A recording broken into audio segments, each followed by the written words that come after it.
क्या आपने नोटिस किया है कि डॉलर के मुकाबले रुपया लगातार कमजोर होता जा रहा है। आज जो सामान 100 रुपये में मिलता था, कल वो 110 रुपये में मिलेगा। विदेश यात्रा महंगी हो रही है, पेट्रोल के दाम बढ़ रहे हैं, लेकिन आखिर ऐसा क्यों हो रहा है? आज के इस वीडियो में हम समझेंगे कि रुपया बार बार क्यों गिरता है, इसके पीछे की असली वजह क्या है, इसे कैसे मजबूत बनाया जा सकता है, और सबसे बड़ा सवाल, इसका जिम्मेदार कौन है।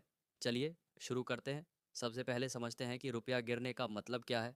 जब हम कहते हैं कि रुपया गिर रहा है, तो इसका मतलब है कि डॉलर या दूसरी करेंसी के मुकाबले रुपये की वैल्यू कम हो रही है। जैसे साल 2014 में एक डॉलर बराबर 60 रुपये था, आज 2026 में एक डॉलर बराबर लगभग 92 रुपये है। यानी डॉलर खरीदने के लिए अब आपको ज़्यादा रुपये देने पड़ रहे हैं।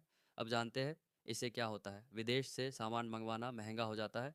पेट्रोल डीजल महंगे होते हैं क्योंकि हम तेल बाहर से खरीदते हैं। विदेश में पढ़ाई या घूमना महंगा हो जाता है, आम आदमी की जेब पर सीधा असर पड़ता है। तो अब सवाल आता है, ऐसा होता क्यों है? रुपया गिरने के मेन रीज़न क्या है? रुपये की गिरावट के पीछे कई बड़े कारण हैं। एक, ट्रेड डेफिसिट, व्यापार का घटना। भारत जितना सामान बाहर से खरीदता है, उससे कम सामान बेचता है।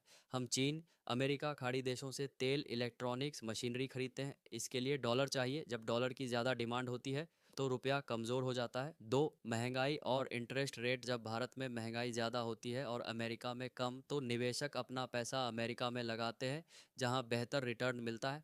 इससे भारत से डॉलर बाहर चला जाता है। तीन, कच्चे तेल की कीमतें। भारत अपनी ज़रूरत का 85% तेल बाहर से मंगवाता है। जब तेल महंगा होता है, तो हमें ज़्यादा डॉलर खर्च करने पड़ते हैं। यह रुपये पर सीधा दबाव डालता है। चार, विदेशी निवेशकों का पैसा निकालना। जब दुनिया की इकोनॉमी में अनसर्टेनिटी होती है या अमेरिका में ब्याज दरें बढ़ती है, तो विदेशी निवेशक भारत के शेयर मार्केट से पैसा निकाल लेते हैं। इससे रुपये की डिमांड घटती है और वो कमज़ोर होता है। पाँच, ग्लोबल फैक्टर्स। अमेरिका की फेडरल रिजर्व की पॉलिसी, युद्ध, महामारी, ये सब रुपये को प्रभावित करते हैं। अब बात करते हैं सॉल्यूशन की।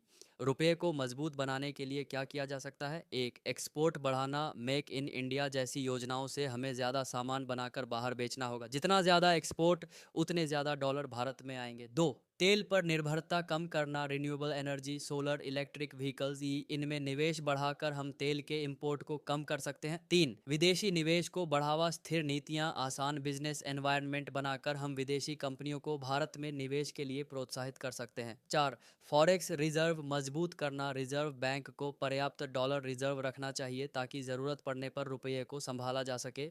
पाँच, महंगाई पर काबू। आरबीआई को ब्याज दरों और मॉनेटरी पॉलिसी के जरिए महंगाई को कंट्रोल में रखना होगा। छः, मैन्युफैक्चरिंग सेक्टर को बूस्ट। चीन जैसे देशों की तरह हमें मैन्युफैक्चरिंग हब बनना होगा ताकि इंपोर्ट की जगह खुद प्रोडक्शन कर सके।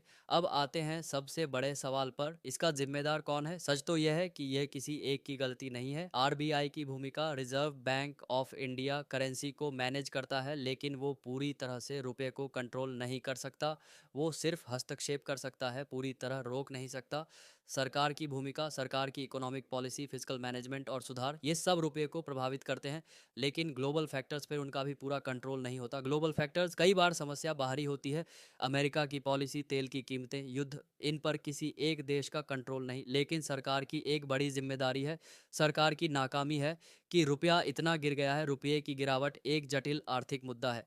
इसे सुधारने के लिए सरकार, आरबीआई, व्यापारियों और हम सबको मिलकर काम करना होगा। एक्सपोर्ट बढ़ाना, इनोवेशन करना, ये छोटे कदम मिलकर बड़ा बदलाव ला सकते हैं। तो दोस्तों, यह था रुपये की गिरावट का पूरा सच। याद रखिए, ये एक लंबी प्रोसेस है और इसे रातों रात ठीक नहीं किया जा सकता, लेकिन सही नीतियों और मजबूत इकोनॉमी के साथ हम रुपये को मजबूत बना सकते हैं। अगर आपको यह वीडियो पसंद आया तो लाइक बटन दबाएं, शेयर करें अपने दोस्तों के साथ, और कमेंट में बताएं कि आप क्या सोचते हैं, रुपये को मजबूत बनाने के लिए और क्या किया जा सकता है। ऐसे ही इंटरेस्टिंग टॉपिक्स के लिए चैनल को सब्सक्राइब करें और बेल आइकन दबाना ना भूलें। मिलते हैं अगले वीडियो में, तब तक के लिए जय हिंद।